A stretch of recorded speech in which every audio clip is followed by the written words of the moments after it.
Hi and welcome back. Now in this chapter, I want to go through indexes when it comes to your tables. Now before I actually go through what indexes are, let me go ahead and just explain to you a scenario. Now in your database system, so I said the logical representation of your data is in terms of a table, in terms of rows and columns. But in the end, all of this data in the database via the database system is actually stored on disks, on underlying disks that are part of, let's say, a server. So the database engine has to take the data from that disk and display it onto you in the form of rows and columns. Now let's say that you're going ahead and firing a query on that particular table. So the database engine has to go ahead and find the data that matches this query from the underlying disk and then display it to you. Now, when it comes to a small table, it's very easy for the database engine to go ahead and find that data. But when it comes to an enterprise-based application, you could have thousands of rows in that table. And then if you want to go ahead and search data in that table, it might put a strain on the database engine. It might take time for the database engine to go ahead and give you the results. And that's where you can actually go ahead and use indexing. Now in a table, you can actually go ahead and define a primary key for that table. And by default, an index is created for the, let's say, customer ID. So let's say customer ID is a primary key for the table.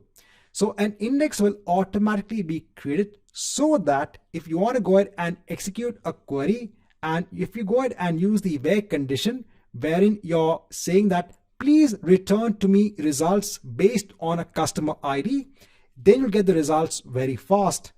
But then let's say you want to go ahead and find data based on another column. So over here, I'm saying that please return to me the results wherein the first name is equal to Keith. So over here, the database engine has to go ahead and search through all of the data to go ahead and fetch you those results.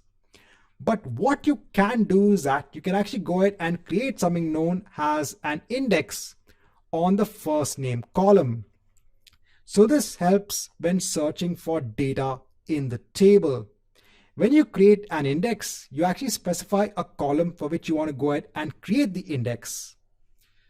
So the index, what it does is that it actually goes ahead and creates a copy of the column data in sorted order.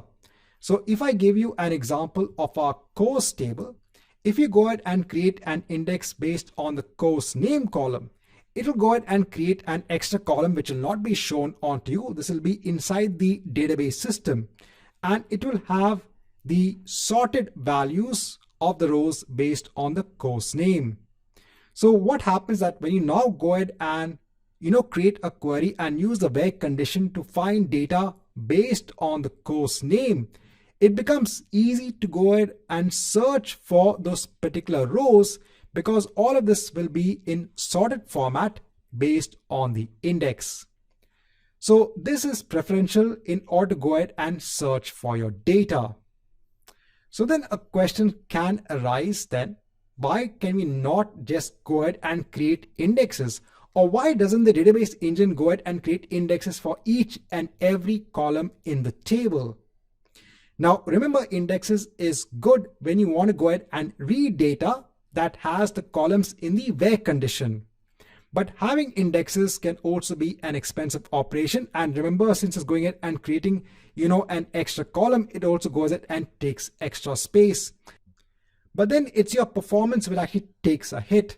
Because when you go ahead and start inserting, updating, or deleting data in the table, remember an extra operation also needs to be performed on the index. So the index also needs to be changed. So in addition to performing the operation on the actual table, it also needs to perform an operation on the index as well. So if there are a lot of inserts, updates, and deletes on the table, then the index also needs to be changed. That's why it's always important to choose your index carefully. Now, if I go back onto SQL Server Management Studio, so if I go on to our demo DB database, if I go to any one of our existing tables, so if I just go on to, let's say, the course table, so if I expand the course table, so over here I can see the columns. So here you can see this is the primary key. Now, if I go on to keys, I should also see the primary key. So you can see the primary key over here. And if I go on to indexes, so over here you can see there is a default index that is based on the primary key, but we can go ahead and create another index as well. So if I go on to one of my earlier query windows, so if you want to go ahead and create, let's say, an index for the course table based on the column of the course name, this is how we can actually go ahead and create the index. And that's it, that's done. So now when you want to go ahead and query for data, and in the where condition, if you go ahead and use the course name, this will actually go ahead and efficiently or help the database engine to, get your query data in a faster manner.